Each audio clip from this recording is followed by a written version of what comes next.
All right, so we are gonna go over starting with paint today and adding value. If you're someone who is going to be home, or people who are at home, like we can do this in colored pencil or crayon or something else too.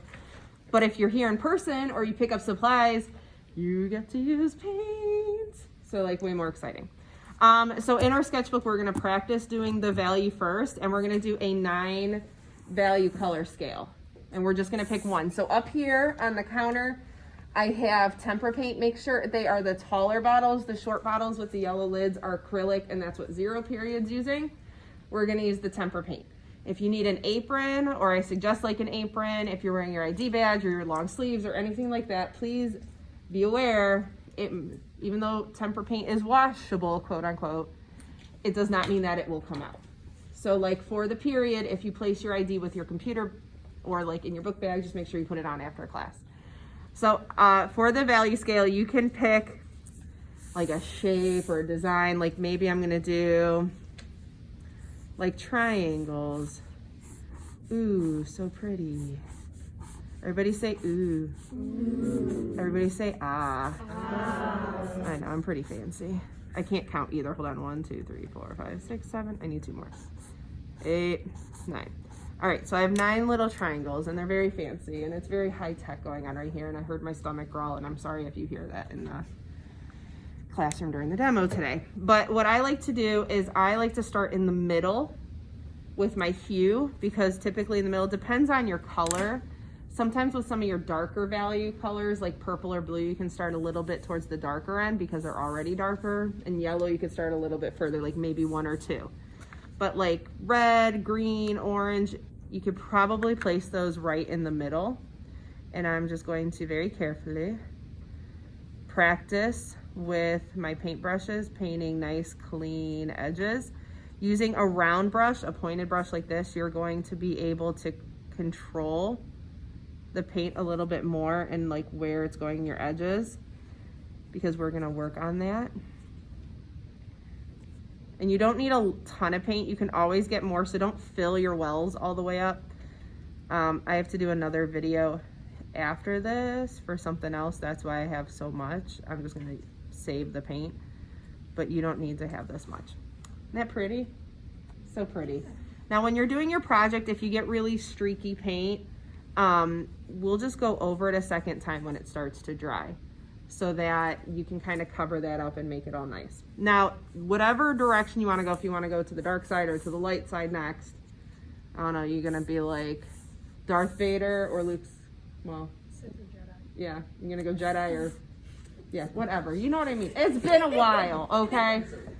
Sometimes I can't follow because they just jump from like, oh, let's do like a really late movie, and then let's go all the way back to the beginning, and then let's go into the middle and just make it all happy-go-lucky. I can't figure it out. I'm that person who gets so lost. I gotta watch them in the right order, but you know. Anyways, so when you're mixing a darker color, I'm just gonna mix, if I have my paint palette, on kind of the edge around. And as I mix a darker color, I'm just gonna take very, very, very little black. Black is super, super powerful, and you only need a little bit at a time to change that color.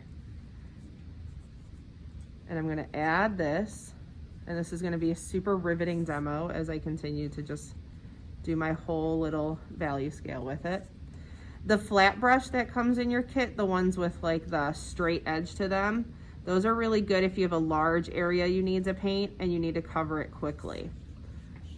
So those will be good for some of the large parts on your landscape, whereas this brush will be better for some of your detail things that you're doing. I can continue using this little blob if I want, and I can just add a little bit more black to it. Ooh, I love painting. I get to do paint with both my JSA classes right now, and that makes my heart happy.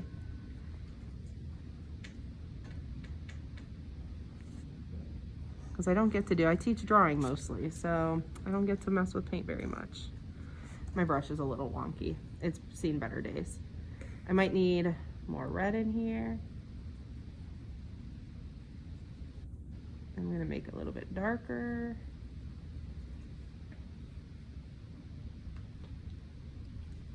How many of you are excited to paint? Yes.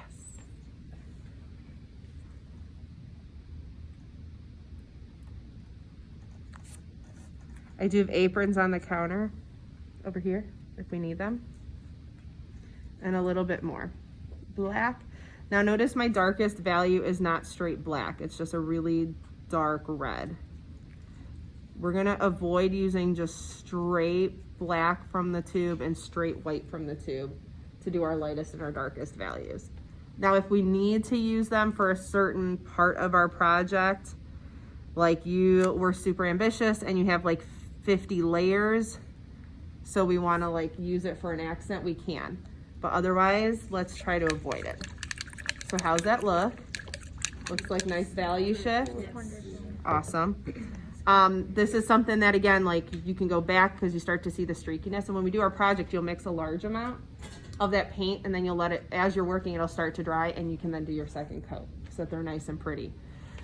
So we're gonna start with the light and we're gonna always mix our darkest color into our lighter one. So here I'm gonna start with my white. And then I can start with my lightest red if I want. Oops, wrong way. I need a little more white.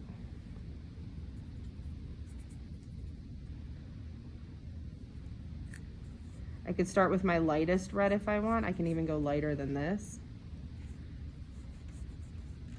If I put just a very little bit of red in here, like if I was like this much white and like a drop of red and mixed it up, and it was this super soft pink color because pink is a tint of red. Did y'all know that? Because you're smart. And then I could just continually take the red and add it to that pink so that I can build up to the red. Or if you want to mix each one individually, you can. But you're starting to build that little value scale. So this is helping you practice to see what your values are gonna look like for your landscape. Now your color options are very open. While I only have our Roy G. Bibbs out on the countertop, I also have some neon colors. I have turquoise. I will take those down as well because I want you to pick a color that you want to use. Fair warning, yellow when you add black turns to like baby poop green. Like it's the best way to describe it, like kind of like vegetable pea green, like, you know, the ones out of the can, kind of gets to that weird, gross, olivey, whatever color. So if you choose yellow, you might have that happen. A way to avoid the straight green color is to add a smidgen of purple because it might make it a little bit more brown, but it'll keep the yellow color. So just a little bit of purple will help make your yellow darker. You can use complementary colors if you want, or you can use the black and white. Do you have any questions before we start? Okay.